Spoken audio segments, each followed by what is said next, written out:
Hi, I'm Ems, aka On Deck and Wings, and in this video I'll be showing you a potentially easier way of creating marble effects without using any wet wipes or other equipment.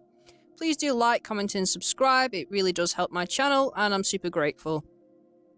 I've been intrigued by marble effects on bases for a while. These aren't mine, by the way, they're just a random Google search one, but I've always struggled to try and do them. The most well-known technique when it comes to creating marble effects is usually using a wet wipe stretched over a base. My friend Rob from Cat or Rabbit Scale Model Studios does a great video about this, and I'll put this in the link in the description below where he talks about using the wet wipe technique. However, as I said before, I was wondering if there was an easier way to achieve this. I'm always on the lookout for alternatives which have been used in the wider world of art, which could apply more to miniature painting or cheaper alternatives, and I came across this spray paint from Montana Gold, which has a marble effect to it.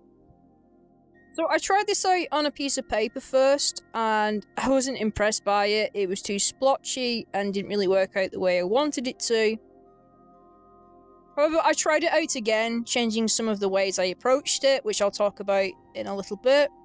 And here is how it looks, and you might argue it kind of looks like a Jackson Pollock painting, but it has like a marble effect to it, and I think it looks pretty cool.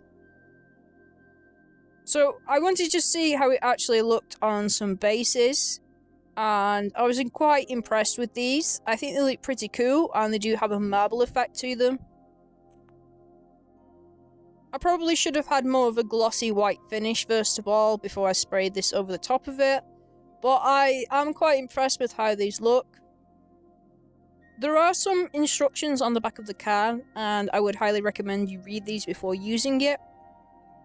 You need to be at least a ruler's distance away from the object you're spray painting, so 30 to 35 centimeters away.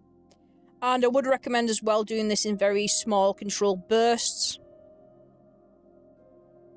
And make sure it's really shook up and it's warm enough the can, otherwise the liquid will just drip out instead of spraying as it should do.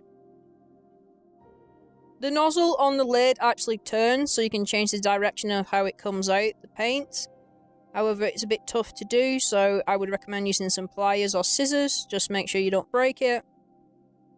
I think this has the potential to be a good alternative to using the wet wipe technique with marble effects. Like I said, I do struggle to do that. However, you do have to have a bit more control with this and be a bit more cautious. I think the wet wipe technique is a lot easier if you want some more control over what you're doing. But I could see also this marble effects can being awesome for like doing big terrain projects. There are quite a lot of other colours as well within this range, such as this cool gold one. If you are going to be getting some of this paint, I would recommend testing it out first and get used to it before using it on your main miniatures. I do have a previous video, I'll pop in the link in the description, where I talk about Montana Gold, metallic spray paints, and the range in general. The paint range is roughly £6 to £8 per can. And they also have a bunch of other effects spray paints, such as this rust one. As always, thank you for watching.